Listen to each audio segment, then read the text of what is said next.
Salue ton proche voisin, fais-lui un beau sourire. Salue ton proche voisin, fais-lui un beau sourire.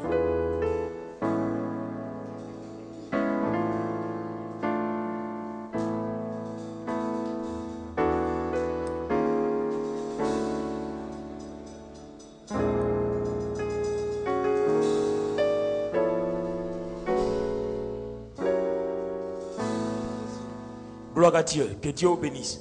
Que la paix de Dieu soit avec nous. Que Dieu bénisse tous les... Merci de vous asseoir, merci de vous asseoir. Que Dieu bénisse tous les ministres de Dieu qui sont présents à cette séance.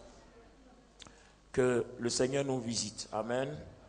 Je crois que Dieu fera quelque chose d'exceptionnel à ton esprit à cette séance. Je crois que nous sommes à la 11e séance aujourd'hui. Amen.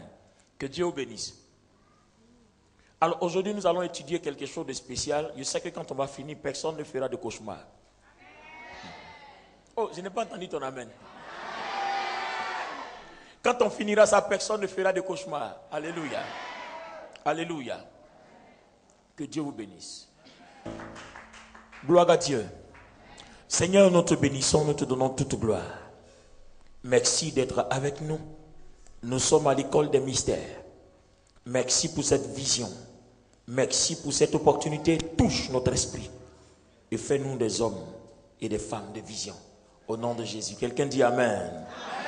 Quelqu'un dit très fort Amen. Amen. Et puis bénis-le. Dis-lui à l'école des mystères. Gloire à Dieu. Nous voulons souhaiter la bienvenue au Bishop Koti. On peut acclamer le Seigneur pour lui.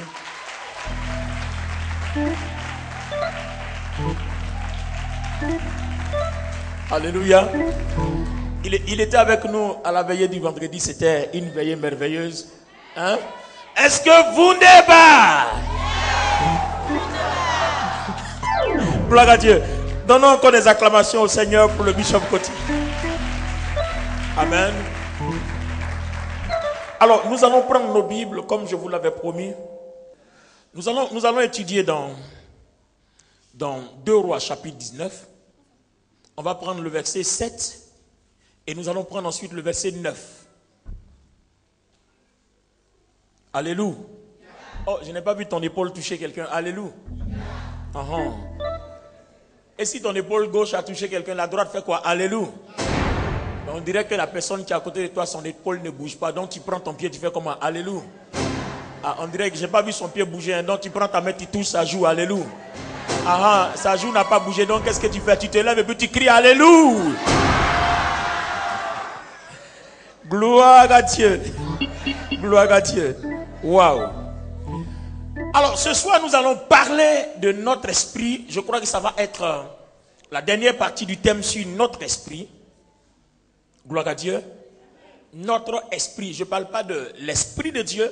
Je parle de ton esprit à toi. Ton petit esprit que Dieu a mis en toi. Nous allons voir le travail que ça peut faire. Quel impact cela doit avoir. Quelle retombée cela doit avoir sur ta vie. Amen. J'ai dit à quelqu'un Amen. Alors prenons 2 Rois le chapitre 19. 2 Rois 19, verset 7 d'abord. Je lis la parole. Je vais mettre en lui un esprit. Je vais mettre en lui, merci d'honorer les Écritures, on va se tenir debout. Dieu et sa parole, c'est un grand signe d'adoration. Je vais mettre en lui un esprit. Je vais mettre en lui un esprit tel que sur une nouvelle qu'il recevra. Sur une nouvelle qu'il recevra. Il retournera dans son pays. Il retournera dans son pays. Et je le ferai tomber par l'épée. Et je le ferai tomber par l'épée. Dans son pays. Dans son pays. Lis le verset 9. Alors le roi d'Assyrie reçut une nouvelle au sujet de Tirsa, roi d'Éthiopie. On lui dit, voici, il s'est mis en marche pour te faire la guerre. Et le roi d'Assyrie envoya de nouveau des messagers, etc. La partie ne nous intéresse pas. Que Dieu bénisse sa parole au nom de Jésus. Quelqu'un peut dire très fort Amen. Merci de vous asseoir, Église. Alors, les amis, ce passage-là nous parle d'un incident diplomatique qu'il y a eu entre le roi Sanchérib, roi d'Assyrie à cette époque-là, et puis le roi de Juda, le roi Ézéchias. Vous savez, à l'époque de la royauté, chaque roi devenait puissant quand son royaume était étendu, quand son royaume devenait vaste. Et le roi d'Assyrie était à cette époque-là un des rois dominants qui avait annexé presque tous les territoires autour. Et il sait qu'il avait déjà pris Israël, il reste maintenant le royaume de Juda. Mais vous savez qu'il y a un problème. Juda, il y a une alliance entre Dieu et David. Donc on ne peut pas prendre Juda comme ça. Alléluia. À cause de l'alliance, on ne peut pas posséder Juda comme ça. Alors, Sanchérib envoie Rabshakeh, un de ses responsables, pour envoyer un message à Ézéchias. Rabshakeh va insulter l'Éternel. Et ça n'a même pas suffi. Sanchérib aussi va envoyer un courrier. Il va insulter l'Éternel. Alors, Ézéchias sait qu'à cette époque-là, Sanchérib est très puissant. Vous voyez, cette situation-là nous arrive presque à nous tous. Souvent, il vous arrive quelqu'un qui est en face de vous qui est très puissant. Et puis, il vous dit une parole. Et vous savez clairement qu'il a tort. Mais il veut vous écraser parce qu'il est puissant. Et malheureusement, vous ne pouvez rien parce qu'en réalité, il est puissant. Qu'est-ce que vous devez faire? À la veillée, j'en avais parlé. Le Seigneur a dit, quand c'est comme ça, déchargez-vous sur moi de tous vos fardeaux. Alors, comment se décharger de nos fardeaux? Nous avons enseigné ça à la veillée, on ne reviendra pas dessus. Mais je sais que Ézéchias a pris la lettre du roi Sanchérib, il est parti le déployer dans le temple.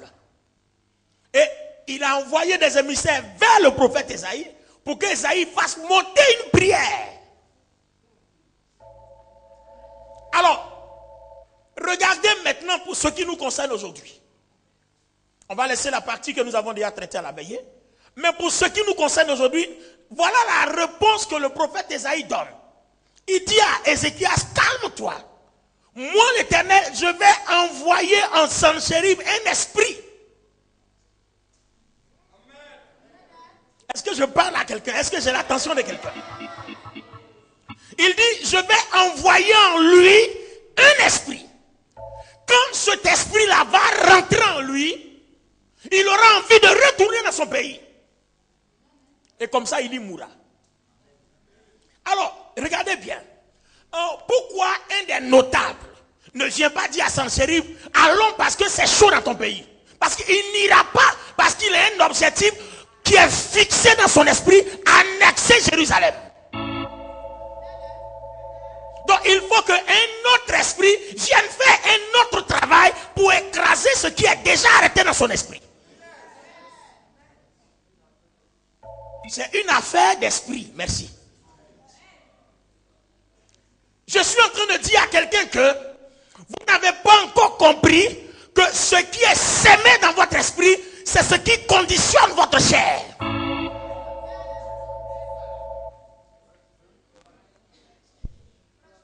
Rien ne peut conditionner ta vie tant que cela n'a pas reçu sémence dans ton esprit. Est-ce que je parle à quelqu'un ce soir? Nous sommes à l'école des... À l'école des... On parle mystère. Gloire à Dieu. Pour que quelque chose se produise dans ta vie, il faut que sa racine soit sémée dans ton esprit. Il faut que cela naisse dans ton esprit.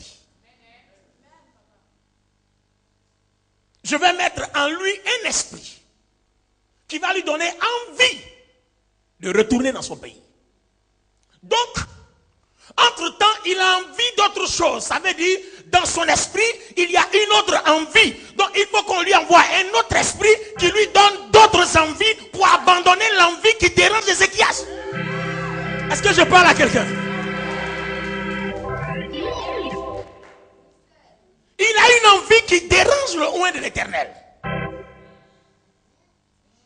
Vous ne voyez pas que quand vous priez contre vos ennemis, là, la manière doit changer. Oh, je ne sais pas si quelqu'un comprend quelque chose. Ta manière de prier doit changer.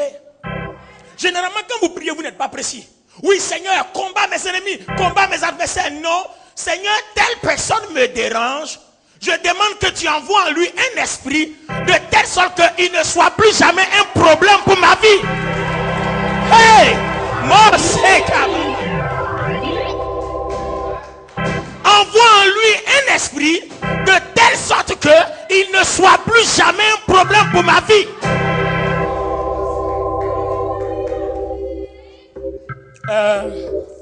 Je vais vous donner un témoignage d'un petit truc que j'ai fait il n'y a même pas encore 2 semaines. Elle entend de rire, elle connaît.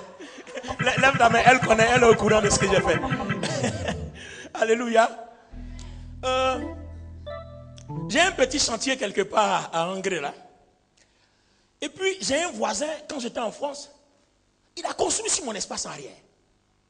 Parce que comme je n'étais pas là, le promoteur immobilier lui a vendu ma cour. Ah! J'arrive, sa maison est implantée. Donc je vais à un moment, ça dit, on dit, bon, monsieur, je peux reprendre ma place. Il a commencé à nous... D'abord, il a mélangé. Moi, quand je l'ai pris, j'ai gardé mon calme. Il a crié. J'ai dit, mon ami, je ne suis pas venu à la guerre, je suis venu à la paix. Quand tu as des armes, tu viens d'abord à la paix.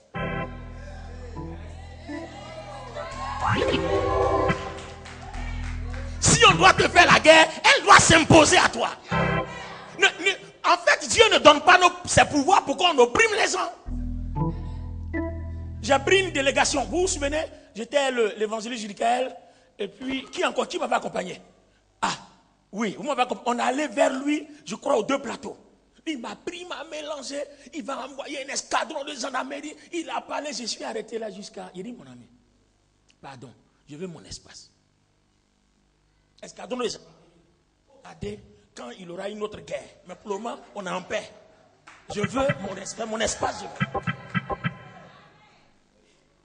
Il a continué à me cafouiller jusqu'à... Il a dit, bon, Seigneur, je crois que je n'ai plus le choix. Je suis obligé de passer à l'opération des mystères. Je suis allé sur mon terrain, j'ai pris le sable. Et puis je suis parti à la maison.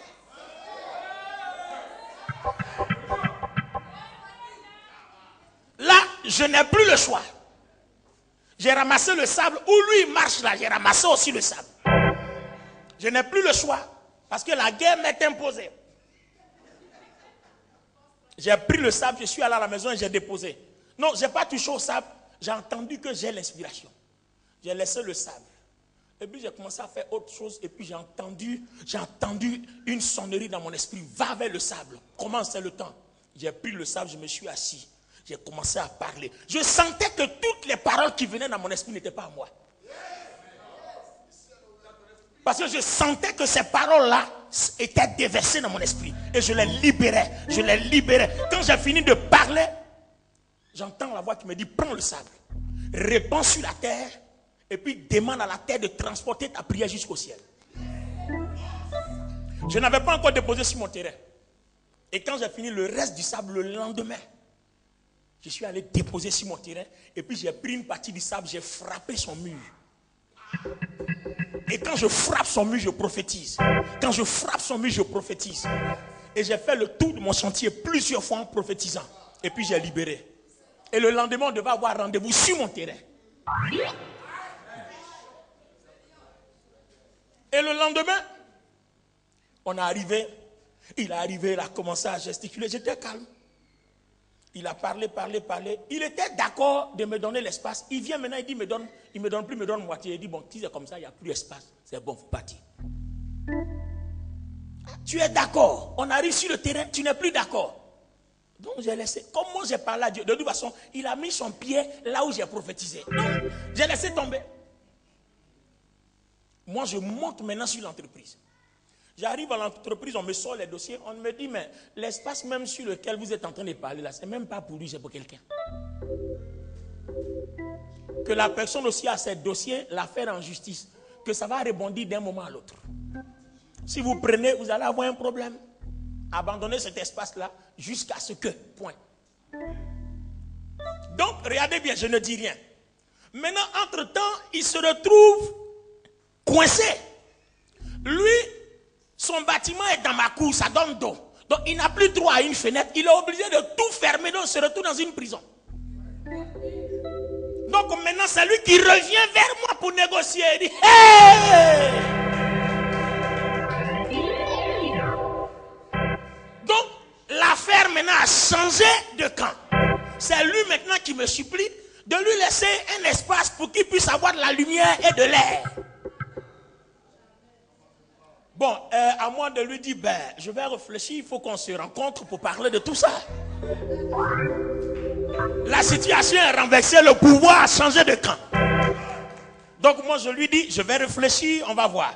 Et là, n'oubliez pas, Dieu n'a pas encore fini. Le samedi, on a fini la veille vendredi. Le samedi, je me réveille, il a appelé plusieurs fois. Et le monsieur qui bavarde arrogant, il me laisse un message, et puis je vois, cher frère. Il dit, hein? Cher frère, je suis devenu son frère aujourd'hui. Ah là, les mystères. Donc je prends le téléphone, je l'appelle. Je dis, monsieur Tan. Il dit, non, vous pouvez me tutoyer. Il dit, hein? Donc il m'appelle, oui, pasteur Bonny. Oh, avant il n'osait même pas. Ça dit, lui m'appeler pasteur même, c'était trop difficile pour lui. Il dit, pasteur Bonny. Il dit, oui, monsieur. Il dit non, vous pouvez me tutoyer. Il dit, depuis quand on est devenu frère? Donc il me dit, bon, là je viens à vous parce que je suis un peu coincé. Il dit, ah bon, vous êtes coincé? Ah, vous êtes coincé aujourd'hui? Ah bon, qu'est-ce que je peux faire pour vous? Il dit, bon ben, je dois installer mon compteur d'eau chez moi, mais il s'avère que là où je dois prendre, ça fait 1,5 million. Alors que si je passe dans votre cour, ça fait 150 000.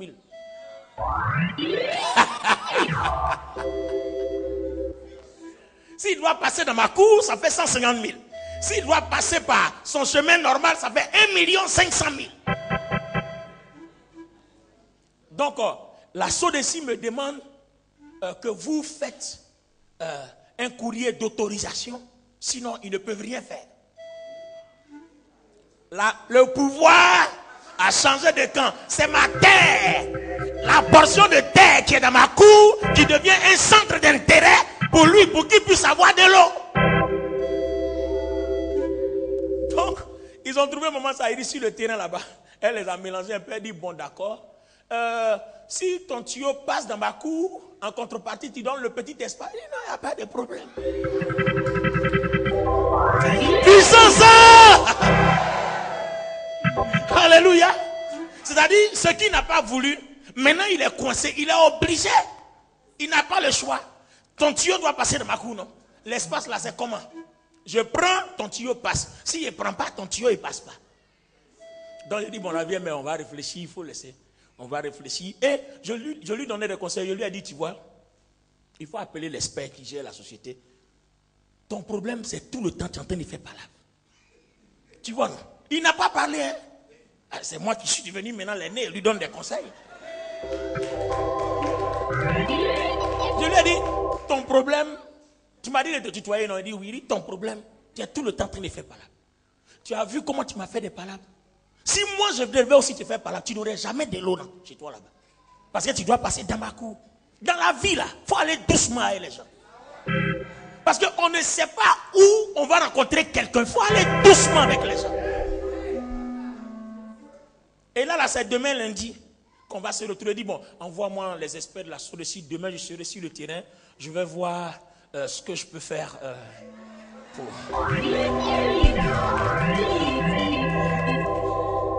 Alléluia. Alléluia. Et je lui disais comme ça, il ne faut pas faire des histoires. Si tu dois faire des histoires, il faut que ça soit imposé à ta vie. Oh, lui entend lui, c'est pas ce que moi j'ai fait. C'est-à-dire, aussi longtemps que lui ou moi sera voisin, il dépendra de moi toujours. Aïe, moi j'ai pris le sable, j'ai frappé son mur, je frappe son mur, je parle. C'est-à-dire, aussi longtemps qu'on sera voisin, il dépendra de moi. Les amis, je vous dis, quand Jésus a dit, si quelqu'un te tape sur la joue droite, donne la gauche, Jésus sait qu'il y a des voies pour renverser la situation. Si tu brandis ta colère, premièrement, tu ne vas rien gagner. Ézéchias a pris la lettre de Sanchérib, il allait déployer devant Dieu. Et voilà ce que Dieu va faire. Dieu va envoyer en lui un esprit. Donc aujourd'hui, en dehors de la terre, Je crois qu'on avait appris comment parler à la terre.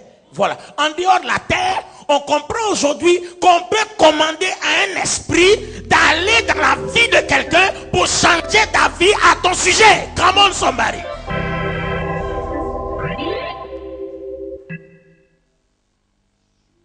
Alors, je vous demande, faites attention.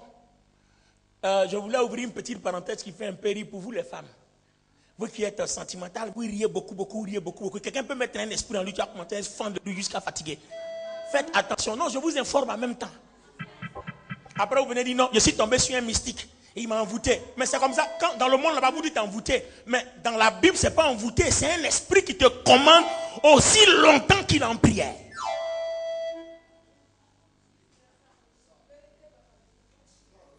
Quand vous êtes dans le monde là-bas, vous pouvez saluer une personne. Vous le regardez face à face, c'est fini. Et puis vous commencez à l'apprécier. Vous ne savez pas que dans les yeux déjà, il y a des choses qui se passent. Parce que les choses sont faites de telle sorte que quand il te fixe, il domine ton esprit.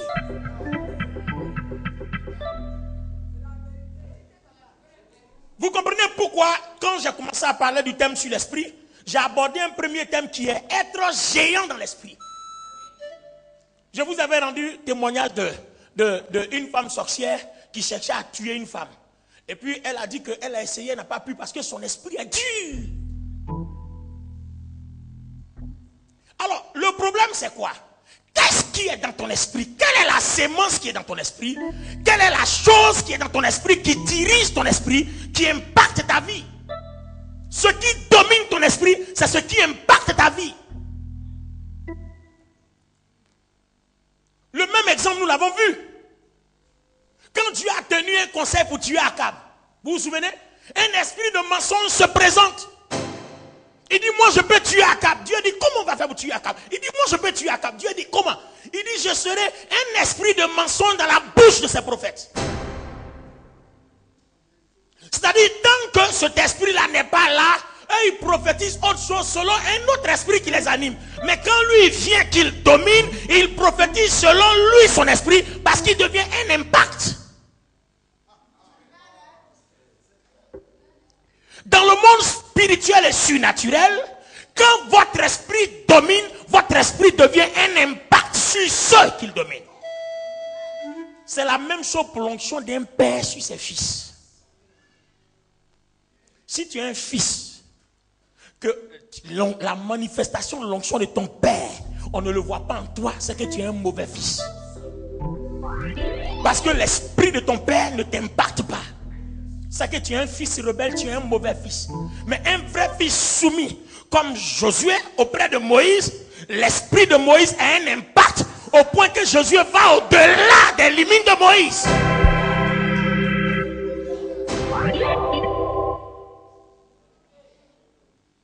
Vous n'avez pas vu, même les hommes dans leur langage, ils disent tel père, tel fils. Ça veut dire quoi?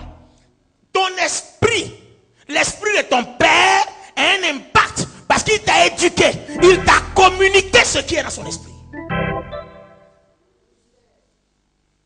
C'est d'ailleurs une des raisons pour lesquelles l'imposition des mains est un mystère.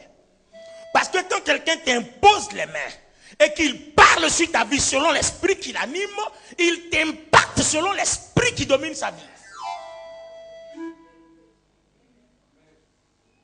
Mais aujourd'hui, ce n'est pas ça notre préoccupation. Aujourd'hui, notre préoccupation, c'est que ce qui est dans ton esprit, c'est ce qui affecte ton âme. C'est ce qui affecte ta vie. Je vais prendre un exemple biblique. Alléluia. Regardez, on est dans...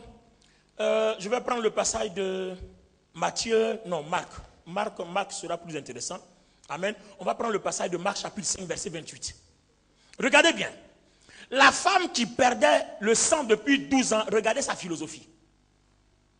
Elle dit, si je puis seulement toucher son vêtement, je serai guéri. Elle fait naître dans son esprit un concept. Parce qu'elle sait que ce qui domine ton esprit, c'est ce qui affecte le surnaturel. Et c'est ce que le surnaturel réalise. Quand vous êtes une personne que vous regardez un film d'horreur, pourquoi quand vous dormez ça apparaît? Parce que vous avez laissé la chose affecter votre esprit. Donc votre esprit développe le concept et ça devient une manifestation surnaturelle en vous ou à travers vous.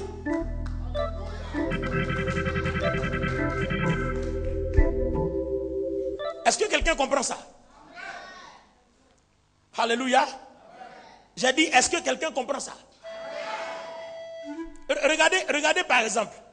Regardez par exemple, même quand vous dormez, il arrive que vous pensez à de bonnes choses. Et souvent, vous avez tellement pensé que la chose est née. Et vous allez rêver exactement ce à quoi vous avez pensé avant de dormir. Donc, notre manière de penser affecte notre esprit. Et cela devient un sujet de manifestation dans le surnaturel, d'opération dans le surnaturel. C'est pour ça qu'une fois, j'enseignais sur la foi. Et puis je disais aux pasteurs à qui je parlais, je leur ai dit, quand tu es un homme de Dieu, que tu es en pleine manifestation, en pleine opération, par exemple en pleine délivrance ou en plein miracle, au moment où tu es en face du cas, quelle est la pensée qui domine ton esprit? Parce que si c'est la peur qui domine ton esprit, ça va faire naître l'échec dans le surnaturel. Donc tout ce qui impacte notre esprit a une référence dans le surnaturel. Même si Dieu doit agir, il se sert de ça. Si le diable aussi doit agir, il se sert de ça. Tout ce qui impacte ton esprit a une référence dans le surnaturel. Elle dit, si seulement je peux toucher le bord de son vêtement. Lis-nous, Marc chapitre 5, verset 28. Elle disait, si je puis seulement toucher ses vêtements, je serai guéri. Au même instant, la perte de sang s'arrêta. Mais attends, regardez bien. Je veux que vous suivez un concept. Certainement vous lisez d'habitude ce passage, mais regardez ce qui va se passer. La dame dit, si et seulement si je peux toucher.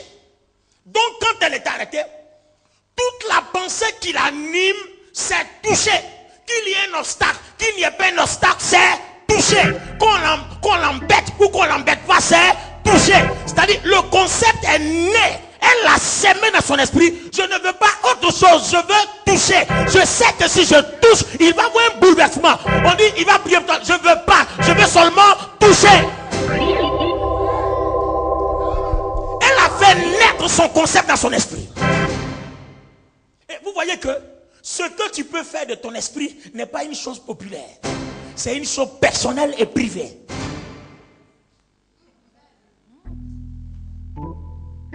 Donc vous comprenez que la foi n'est pas une dimension populaire.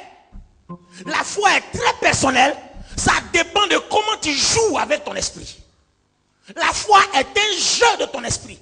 Parce que le jeu qui se passe dans ton esprit, c'est de ça, c'est de ce jeu-là que le Saint-Esprit se saisit. Est-ce que quelqu'un comprend ça? Elle dit, si seulement je peux toucher. Rien que toucher. On y va prier pour toi. Non, je veux toucher. D'ailleurs même, il est tellement envahi, il ne peut même pas prier pour quelqu'un. Je veux le toucher. Alors, ce qui va me frapper dans le concept, elle l'a tellement nourri que quand elle a touché, la Bible dit quoi? Jésus a senti, au même instant, la perte de sang s'arrêta et elle sentit dans son corps qu'elle était guérie de son mal. Ensuite, Jésus connut aussitôt en lui-même qu'une force était sortie de lui et se retournant au milieu de la foule, il dit, qui m'a touché? Qui a touché mes vêtements? Ses disciples lui disent, tu vois la foule qui te presse et tu dis, qui m'a touché? Et il regardait autour de lui pour voir celle qui avait fait cela. La femme effrayée et tremblante, sachant ce qui s'était passé en elle, veut se jeter à ses pieds et lui dit toute la vérité. Mais Jésus lui dit, ma fille, ta foi t'a sauvée. Attends, écoutez. Eman, regarde mon fils. Il y a une foule nombreuse, on le presse de partout, mais comment il a pu identifier personnellement cette femme-là? Les gens étaient nombreux, on le pressait de partout. Mais comment il s'avère que son esprit n'a pas été impacté par les différentes personnes qui le touchent, sauf celle qui a fait naître. Donc ce qui a fait naître dans le surnaturel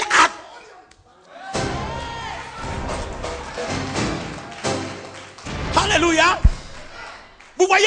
Ça veut dire que des milliers de personnes peuvent être autour, mais Dieu n'a de regard, d'attention pour personne, sauf ceux qui ont créé quelque chose dans leur esprit pour toucher le surnaturel. Come on, somebody.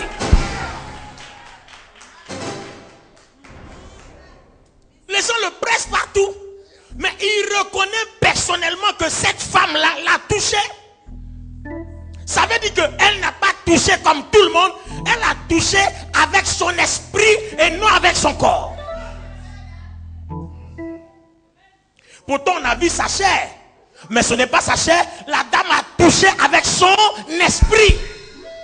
Elle dit dans son esprit, si je touche, je suis guéri. Et ce qui affecte notre esprit, c'est notre pensée, notre manière de penser. La pensée en toi est le monde du surnaturel. Alléluia. Et même Job, qu'est-ce que Job dit à ce sujet? Alléluia. Qu'est-ce que Job dit à ce sujet? Job dit, dans Job chapitre 3 verset 25, il dit, ce que je crains, c'est ce qui m'arrive. Ce que je redoute, c'est ce qui m'atteint. Je n'ai ni tranquillité, ni paix, ni repos. Et le trouble s'est emparé de moi. Quand la crainte et la peur sont sémées en vous,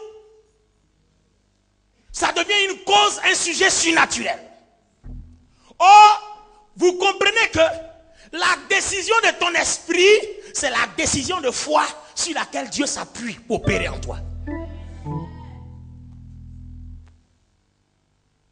C'est pour cela que la Bible dit, soyez positifs, ne confessez pas le mal, parce que ce que vous dites, c'est ce que vous pensez. Et ce que vous pensez, c'est ce qui est dans le surnaturel. C'est ce qui est décrété. C'est ce qui est dévoilé dans le surnaturel. Et Dieu ne peut rien faire que ce que vous avez dévoilé.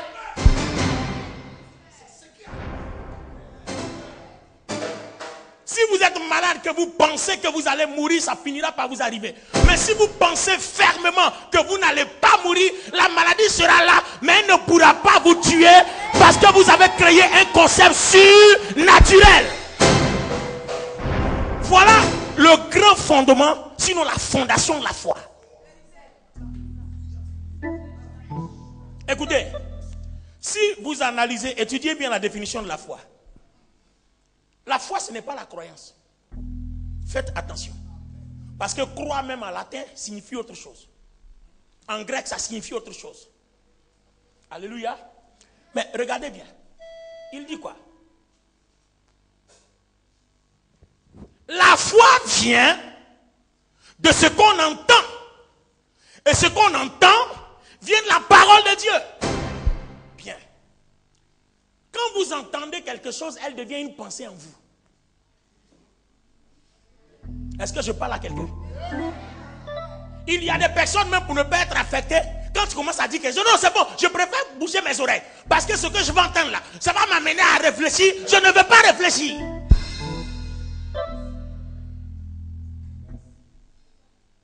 Donc ce que vous entendez a un impact, a une influence sur votre esprit. Or, nous savons que tout ce qui impacte votre esprit devient une réalité surnaturelle. Donc, la foi vient de ce qu'on entend. Mais qu'est-ce que toi tu entends dans la parole de Dieu? Est-ce que ce que tu entends dans la parole de Dieu t'impacte? Quand on dit que Jésus peut guérir, est-ce que c'est une pensée qui est née en toi? Si elle n'est pas encore née, Jésus ne te guérira jamais.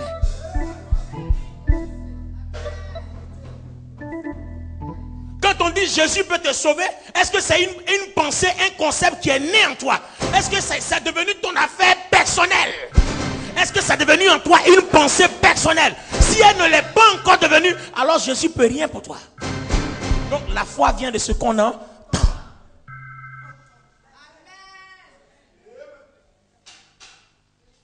Est-ce que quelqu'un comprend? Est-ce que quelqu'un comprend ça?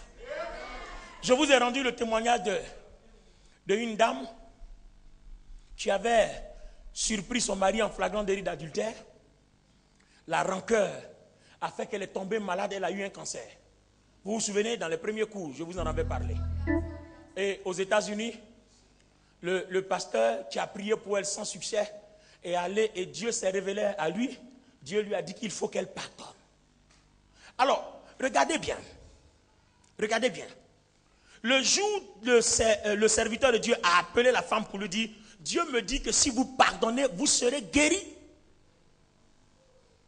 Alors, il ne s'agit plus, ce n'est plus une question d'imposition de main ou de chercher une onction quelconque. Donc, en fait, le pardon est une pensée, un concept que nous devons faire naître dans notre esprit. Or, selon les études précédentes concernant l'esprit, on a vu dans Proverbes 18 et 17, pour dire que quoi? L'esprit abattu dessèche les eaux. Un cœur joyeux est un remède. Une pensée positive est un remède pour notre esprit. Un cœur joyeux est un remède pour l'esprit. Mais si l'esprit est malade, abattu, il dessèche les eaux. L'esprit aide le corps dans la guérison. L'esprit aide le corps dans la guérison. Mais si l'esprit est abattu, le corps meurt. L'esprit soutient le corps dans la maladie. Donc on lui demandait seulement d'accepter le concept du pardon. Église, aujourd'hui je suis en train de te dire quelque chose. Quand tu t'approches de Dieu, que tu demandes, tu as un besoin. La Bible dit, si vous le demandez par la foi, d'accord? Mais aujourd'hui nous savons qu'en fait la foi est une pensée dans notre esprit. C'est à quoi tu penses pendant que tu es en train de demander la voiture à Dieu? Est-ce que tu penses que Dieu est capable? Ou alors tu penses qu'il peut le faire? Ou alors toi comme ça là, tu ne ressembles pas à des gens qui roulent dans Bentley aussi? Voilà le problème. Voilà deux hommes de Dieu qui vont en prière. Il y a un qui est en train de demander une BMW et puis il y a l'autre qui est en train de demander une Renault 4 qui ne se fabrique plus. Parce que celui qui demande la Renault 4, il pense que Dieu ne peut pas lui donner une BMW. Donc si tu penses que Dieu ne peut pas te donner une BMW, tu n'auras jamais une BMW parce que le concept n'est pas né dans ton esprit. Si vous voulez la Bentley comme tout le monde, il faut que votre esprit soit enceinte dans la Bentley. Il faut qu'il y ait une conception de Bentley dans votre esprit. Cette voiture de marque très chère, dans le milieu des nobles, tout le monde peut l'avoir, mais il faut être enceinte de ça. Ton esprit doit tomber enceinte. Enceinte de ta vie là. Enceinte de ton mariage. Enceinte de ton emploi. Enceinte de ton business. J'ai dit enceinte de ta guérison. Ton esprit doit être enceinte de ta guérison. Enceinte de ton miracle. Hey, est-ce que je parle à quelqu'un ce soir?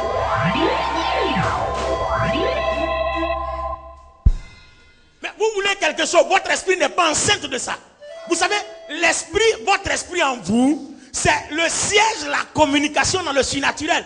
Parce que toutes les pensées sémées en vous sont directement en contact avec Dieu. Voilà le problème. Tout ce qui traverse mon esprit est directement en contact avec Dieu. Parce que l'esprit dans l'ordre de la création, il est là juste pour que Dieu puisse communiquer avec nous. Alléluia.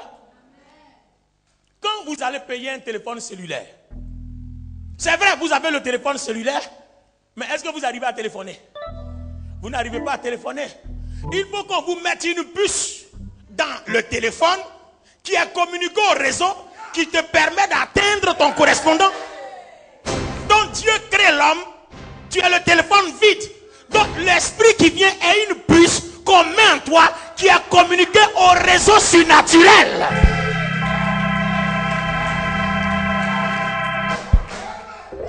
Est-ce que vous comprenez? Si vous avez remarqué, toutes les choses de technologie, tout ça, ça suit la loi de l'esprit. Tout suit la loi de l'esprit. Il n'y a rien à faire. Tout est connecté à la loi de l'esprit, les amis. Je dis, tout est connecté à la loi de l'esprit. Tant qu'il n'y a pas une puce dans le téléphone, il n'y a pas de communication. Tant qu'il n'y a pas un esprit dans l'homme, Dieu ne peut jamais être connecté à toi. Donc tout ce qui touche au réseau, à ton téléphone, l'opérateur est au courant. Tous les SMS que tu envoies, l'opérateur est au courant. Tous les appels que tu passes, même si on t'a bipé et puis on a coupé à la seconde près, l'opérateur est au courant. Tout ce qui passe dans ton esprit, Dieu est au courant. Tout ce qui affecte ton esprit, Dieu est au courant. Tout ce qui traverse ton esprit, Dieu est au courant. Est-ce que je parle à quelqu'un? Est-ce que ton esprit bouge ce soir? Je veux savoir des gens qui sont prêts à faire bouger leur esprit. Il faut que quelqu'un soit prêt à faire bouger son esprit. Est-ce que je parle à une personne révoltée? Est-ce que je parle à une personne révoltée? Il faut que tu sois prêt à faire bouger ton esprit.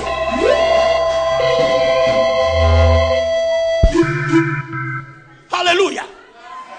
Je dis alléluia. Ton problème n'est pas ta chair. Tu veux dominer le péché, ce n'est pas ta chair, c'est ton esprit. Tu veux dominer la sorcellerie, ce n'est pas ta prière, c'est ton esprit.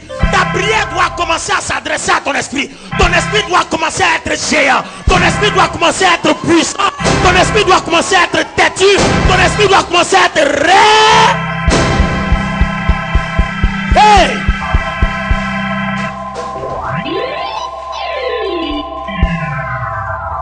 C'est une affaire d'esprit, les amis. Je dis, c'est une affaire de l'esprit. Alléluia. Quand vous écoutez dans la Bible les grands prophètes, il dit, l'esprit du Seigneur parla à mon esprit. Il dit, l'esprit du Seigneur toucha mon esprit. L'esprit du Seigneur se révélait à mon esprit. Alléluia. Tout est une question d'esprit.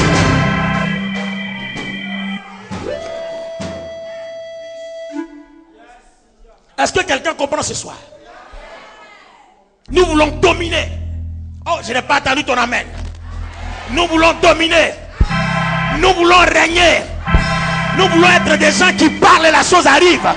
Nous voulons être des gens qui déclarent et la chose arrive. C'est une affaire d'esprit. Je dis ton esprit doit se lever ce soir. Je dis ton esprit doit être impacté ce soir. Je dis Dieu doit agir dans ton esprit ce soir. Dieu doit se manifester dans ton esprit ce soir. Est-ce que quelqu'un peut révéler son esprit ce soir à Dieu? Yeah! Come on! Come on! Come on! Yes! Alléluia!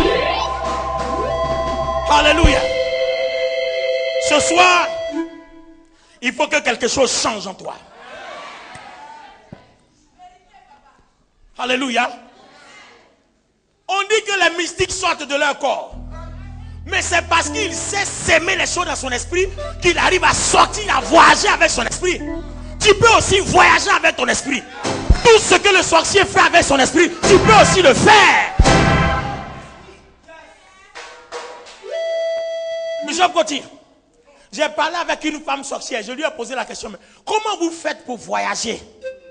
Non, elle est convertie maintenant, ce n'est plus. Elle dit, je prends un brindille de balai. Et puis je pense que ça va me faire voler. Et je vole avec. Je lui ai demandé, c'est tout. Mais elle ne sait pas que je connais la réponse de la Bible. Parce que quand elle m'a dit, ça m'a tellement impressionné. Parce que la Bible le dit aussi pour nous les chrétiens. Mais seulement c'est que ton esprit n'a pas encore décidé de voyager. Je dis, ton esprit n'a pas encore décidé de voyager. Si tu as envie de te marier, il faut que ton esprit épouse. Il faut que ton esprit soit enceinte de la conception. La chose doit naître dans ton esprit. Le projet doit être conçu dans ton esprit.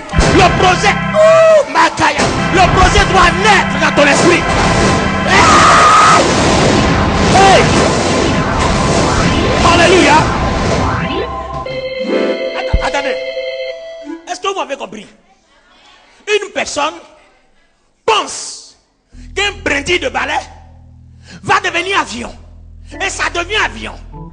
Alors que Dieu te dit à toi, je vous ai donné le pouvoir. Toi qui as le pouvoir, tu n'es pas capable de penser que la brindille de balai peut devenir épée contre le sorcier. Mais c'est parce que ton esprit n'a pas encore pensé.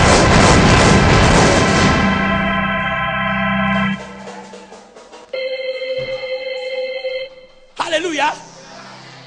Tu es malade. Tu es malade. Et puis dans ton esprit, Tu penses toujours que tu es malade. Comment ça? Est-ce que tu as ton esprit enceinte de ta guérison? Est-ce que ton esprit est enceinte de ton miracle? Voilà quelqu'un qui veut voyager et qui n'a pas encore le rêve de son visa dans son passeport. Il n'a pas encore le rêve de son visa dans son passeport. Le projet n'est pas encore né dans son esprit. Ton esprit n'est pas encore enceinte de ton voyage. Alors tu vas accoucher quand? Tu vas enfanter quand? Pour enfanter, il faut tomber enceinte. Et avant de tomber enceinte, il faut avoir un partenaire. Oh, ton partenaire, c'est ta pensée. Tu dois penser. Et la pensée doit faire enceinter l'esprit. Et l'esprit doit enfanter.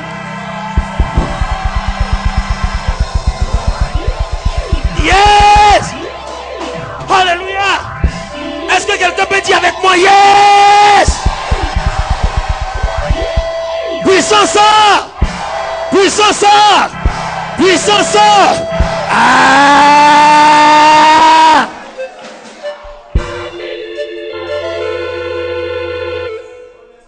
Est-ce que quelqu'un comprend ça?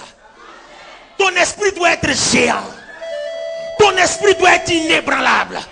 Ton esprit doit être ton esprit doit être puissant et fort. Personne ne doit se détourner. Personne ne doit te faire dévier. Ton esprit est inébranlable. Ce que tu dis est dit. Jésus dit que ton oui soit oui, que ton non soit non. Autrement dit, ce que tu as semé dans son esprit doit demeurer.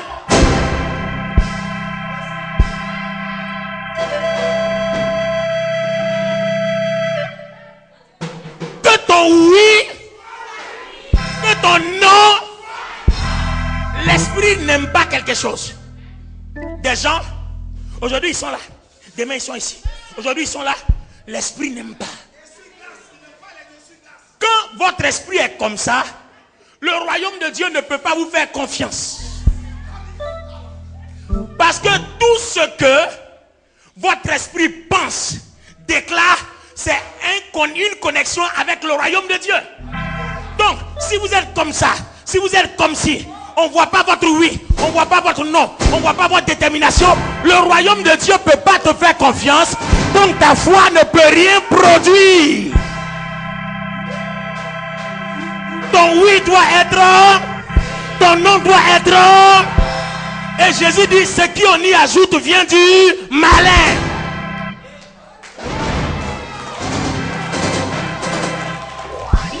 Je dis à quelqu'un, si tu as dit oui, même si c'est faux, reste sur ton oui. Oh! Je dis, si tu as dit oui, même si c'est faux, reste sur ton oui. Si tu as dit non, même si c'est faux, reste sur ton non. Ton esprit doit être inébranlable sur ton oui, et ton esprit doit être inébranlable sur ton non.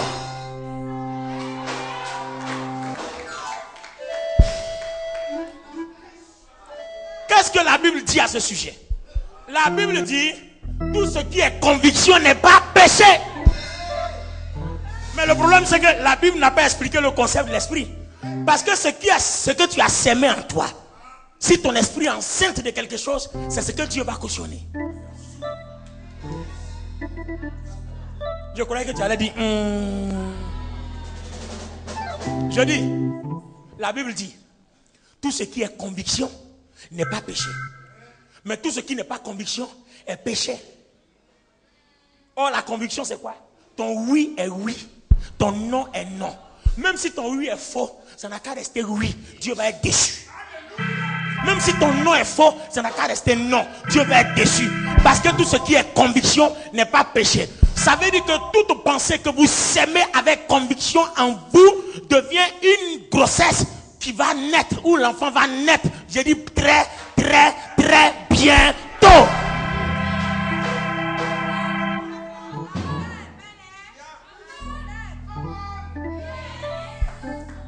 Les amis, Bishop Koti, j'ai rêvé d'une grande maison. Demandez à la maman qui est assise là, elle est témoin. De temps en temps, elle m'encourageait dans la vision. Comment ça, il lève la main, lève la main. C'est une très bonne femme, elle a un bon esprit. Alléluia. Elle m'a encouragé dans le projet. Je rêve d'une grande maison. Donc je suis allé faire une opération immobilière où j'ai modifié la maison. Quand tu rentres, en tout cas, c'est maison. À un moment donné, ça nécessite beaucoup d'argent, je vais abandonner. Elle me dit non. Elle me dit non, fonce. Elle me dit fonce.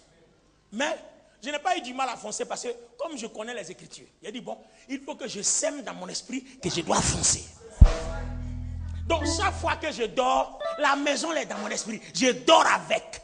C'est devenu comme une vision. Je vois un modèle. Quand j'arrive, je lui dis change ici. Parce que je réfléchis tellement à ça que maintenant mon esprit commence à faire le plan de la maison dans le surnaturel. Aujourd'hui, je lui arrive, je dis casse ici. Jusqu'à dernièrement, je dis je veux une grande terrasse et on a fait la terrasse. Alléluia. Chaque fois que je dors, l'esprit me montre, mon esprit me montre des choses. Et quand j'arrive, je dis bon, ici la cassé, je vais élargir mon bureau. Bon, après je suis venu, je dis cassé, je vais élargir la cuisine. Et là maintenant, ce n'est plus moi qui vois, hein. C'est des plans. Quand je ferme mes yeux, je commence à voir. Et quand je vois, je me lui proposer, il dit, j'ai vu une truc. Bon, je ne t'impose pas, hein, mais c'est une proposition. On ne peut pas faire comme ça. Et puis après, on se rend compte que c'est bon. C'est-à-dire, à force de penser, le surnaturel a commencé à s'impliquer dans mon projet. Et c'est devenu un projet de Dieu et non mon projet. Votre maladie doit être le problème de Dieu. Votre chômage doit être le problème de Dieu. Le problème de ton église et ton ministère doit être le problème de Dieu. Mais tu n'as pas encore réellement pensé. La conviction n'a pas encore convaincu, poussé au loin jusqu'à la grossesse de ton esprit. Ton esprit doit tomber enceinte. Je dis à quelqu'un, ton esprit doit tomber enceinte. Oh, je dis à quelqu'un, ton esprit doit tomber enceinte. Je dis, ton esprit doit tomber enceinte de ton mariage. Enceinte de ta femme, enceinte de ton mari.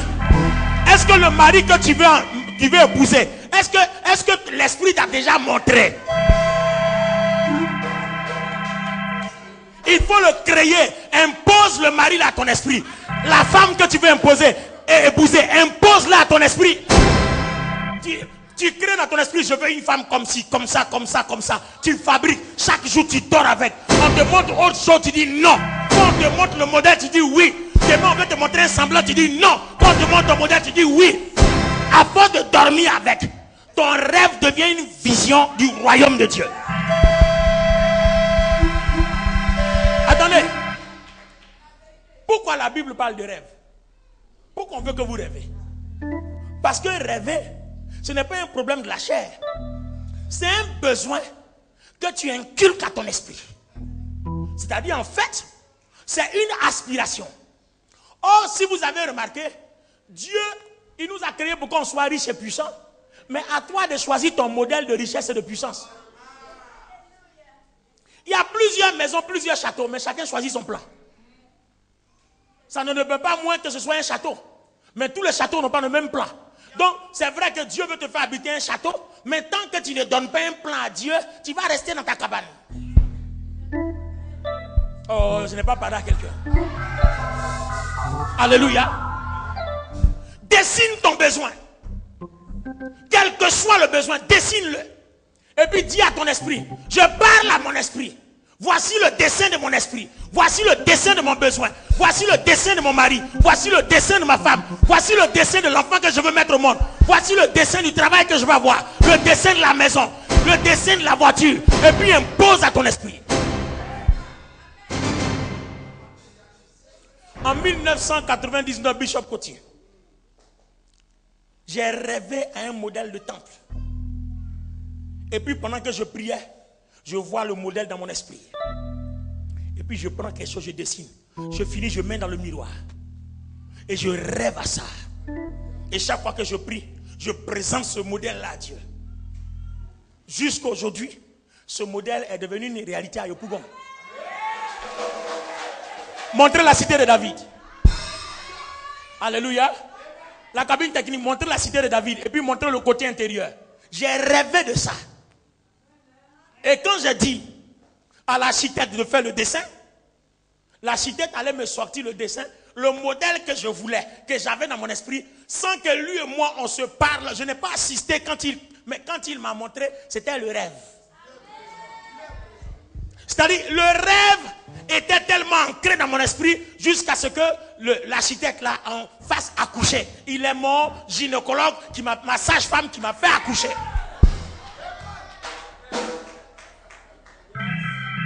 Alléluia. Alléluia. Je dis alléluia. Est-ce que quelqu'un peut comprendre ça? Alors, ce soir, nous allons prier. Et avant de prier, tu dois avoir une conception sur la base de la conviction dans ton esprit. C'est une affaire d'esprit. Le miracle est une affaire d'esprit.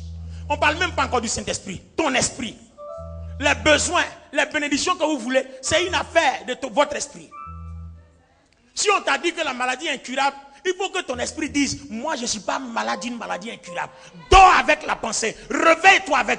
Et puis commence à faire des choses que ta maladie t'empêche de faire. Commence à le faire, tu réussiras à le faire.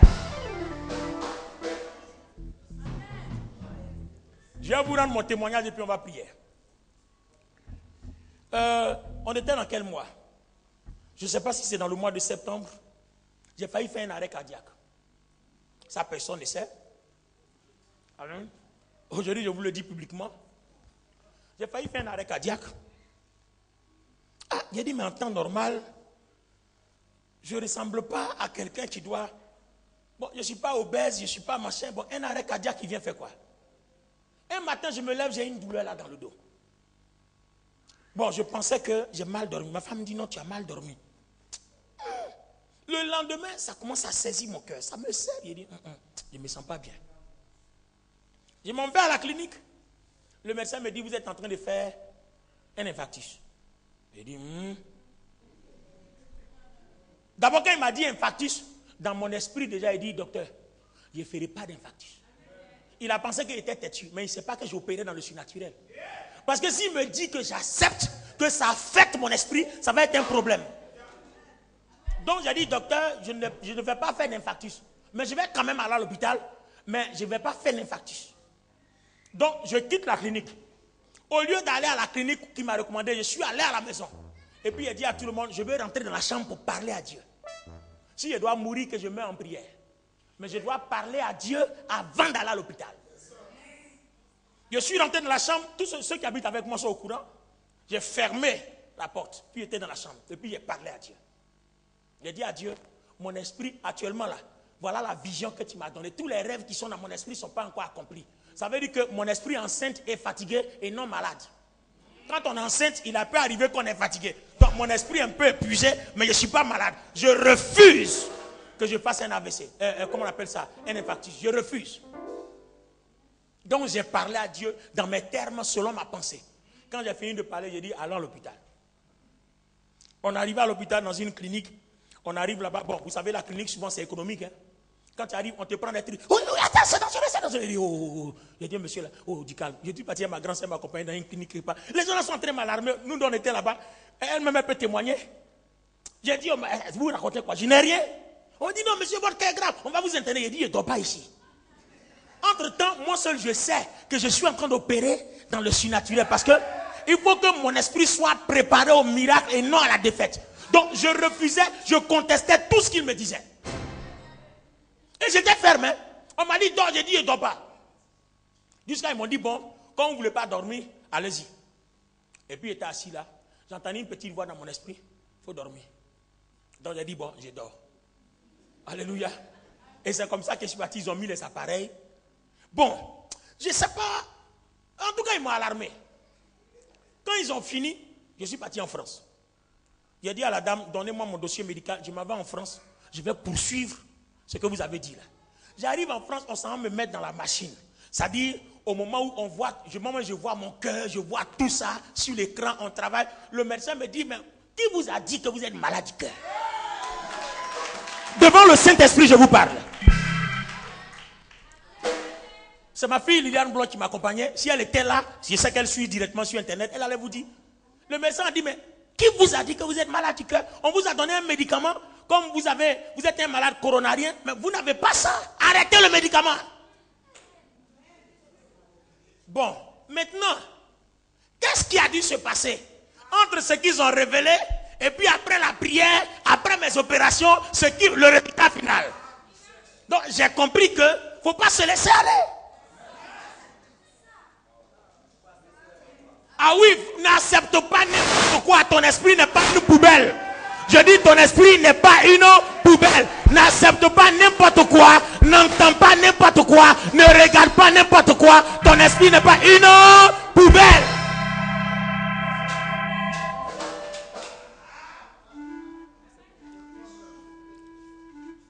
Cité de David, montre. Alléluia. Montre les images de Cité de David pendant que je continue de parler. Alléluia. Et après ça, on décèle que, oui, la Cité de David. Alléluia. La Cité de David. Montre-nous jusqu'à l'intérieur. C'est le rêve. Le rêve, c'est l'extérieur. L'extérieur, là, je n'ai pas vu ça en vision. C'est l'intérieur, là, que j'ai vu. Voilà. Voilà le rêve. Le rêve, l'intérieur. Ça fait 3000 places. Et au-dessus, là-bas, le hangar que vous voyez, ça fait 2500 places. Donc, nous avons un total de 5000. Si on a un événement, on met un écran géant dedans, en haut, avec les haut-parleurs. Nous avons un espace de 5500 places. Alléluia. Voilà le rêve. This is my dream. I have a dream. Yeah. Luther King a dit, I have a dream. I have a dream that one day black and white shall live together. Hallelujah. I had a dream. I saw something in my spirit. And today, this is my dream. I fulfill it. Oh, someone say amen. Hallelujah. Gloire à Dieu. Et dernièrement, Bishop Koti, on découvre que j'ai une tension cachée. Le même médecin qui a vu que je n'étais pas malade du cœur. Il dit, mais je ne comprends pas pourquoi vous n'êtes pas malade du cœur. Les examens ne révèlent rien, mais votre cœur est gros. J'ai dit, mon cœur est gros. Oui, parce que mon esprit est gros. Je suis un géant dans l'esprit. Donc, mon esprit est tellement grand que quand il est dans le cœur se détend. Alléluia. Donc, je prenais pour faire de la comédie. Donc, je lui ai dit, certainement, comme je fais du sport, parce que tous les samedis, à l'époque, je faisais 10 km de footing. 5 km aller, 5 km de retour sans m'arrêter. Donc, le médecin a conclu que c'était le footing qui faisait ça. Bon. Et puis, je me rendais compte que quand je faisais ce footing-là, après, j'ai mal à la tête. Et moi-même, je ne comprenais rien. Alors que mon sang circulait mal au niveau du cœur. Ça veut dire que si je forçais, mon cœur pouvait s'arrêter. Mais je ne savais pas. Donc, ça veut dire que chaque fois que je commence à faire les efforts, arrivé à un moment donné, la tension monte. Donc, le médecin a dit, bon, on va vous faire un branchement. Donc, je suis allé en cardiologie. On m'a mis sur un vélo, on m'a branché. Au moment où je pédale, on prend ma tension. En tout cas, tout était là. Et arrivé à ce moment, normalement, quand vous êtes en sport, votre tension doit aller jusqu'à 25. C'est normal quand vous faites du sport. Mais au-delà, c'est dangereux. Et arrivé à un moment, ma tension a piqué à 28. Donc le médecin m'a dit, arrête, il a bon. Je disais les blancs, arrêtez, c'est dangereux. J'ai dit, mais il y a quoi? Je me sens bien. Mais effectivement, quand j'ai arrêté, je sentais que j'avais mal à la tête. Donc du coup, j'ai compris qu'avant, quand je courais, où j'avais mal de tête, c'est parce que ma tension montait. Mais c'était une grâce de Dieu qui faisait que je n'ai pas piqué une crise d'AVC. Donc il m'a mis sous un traitement. Je dois prendre un médicament par jour. Aprovel. Un petit comprimé comme ça, je dois prendre un par jour. J'ai regardé Ika, j'ai dit, Seigneur, je ne peux pas prendre médicament à vie. Ça là, je n'accepte pas. Donc, j'ai dit au médecin, mais je suis pasteur. Je vais jeûner comment? Je dois jeûner. Je dois entretenir mon esprit. Or, pour entretenir mon esprit, il faut que je prie, il faut que je lise la Bible, mais il faut que je jeûne. Il me dit, non, ne jeûnez pas. Donc, il n'a rien dit. J'ai dit, il a compris, docteur. Il a compris, il n'a pas jeûné. Ah, ça est sa parole. Quand je suis arrivé à Abidjan, j'ai appelé ma fille Liliane Blanc. Il dit, il faut dire au docteur que j'ai une urgence, je dois jeûner. Donc elle appelle, docteur Fischer, pasteur Boniti, il a une urgence, il doit jeûner. Il dit, bon, s'il jeûne le soir, il n'a qu'à arrêter, mais il n'a qu'à prendre son médicament. Il a dit, ouais. Au départ, il a dit, ne fais rien. Mais quand je suis quitté là, il dit il faut jeûner, mais le soir, ça dit ne fais pas un jour sans prendre ton médicament. Donc j'ai dit bon, je vais commencer une série de jeûnes. J'ai fait tout le mois de janvier. Le mois de janvier. Dans la semaine du lundi au vendredi, j'étais enfermé. Je ne sors pas. Jusqu'à mi-février. J'ai dit envoyez-moi un tensiomètre. Ma tension qui montait là, quand il prend tension, c'est toujours maintenant entre 11 et 12. Alléluia. Et on m'a donné un tensiomètre. Quand je cours, un moment je m'arrête, je prends ma tension. Mais le miracle, c'était quand j'ai pris même. Samedi, je suis allé courir. Où est Junior? Je me suis levé le matin et dit, allons, on va courir. On a couru. Quand on arrivait, je prends ma tension. Bizarrement, malgré les efforts que j'ai fait, ma tension est à 11,6.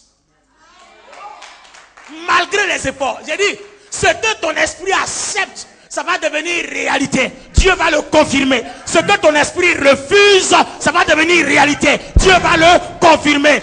Est-ce qu'il y a quelque chose dans ton esprit ce soir? Est-ce que vous n'êtes pas? Tiens-toi debout, tiens-toi debout. Tiens-toi debout. Alléluia. Est-ce que quelqu'un peut s'aimer quelque chose? Est-ce que tu peux s'aimer une graine? Est-ce que tu peux s'aimer une semence dans ton esprit? Ce que tu vas s'aimer dans ton esprit, c'est ce qui va arriver. Groupe musical, prenez place. On va partir pour quelques minutes de prière. Est-ce que vous n'êtes pas? Alléluia.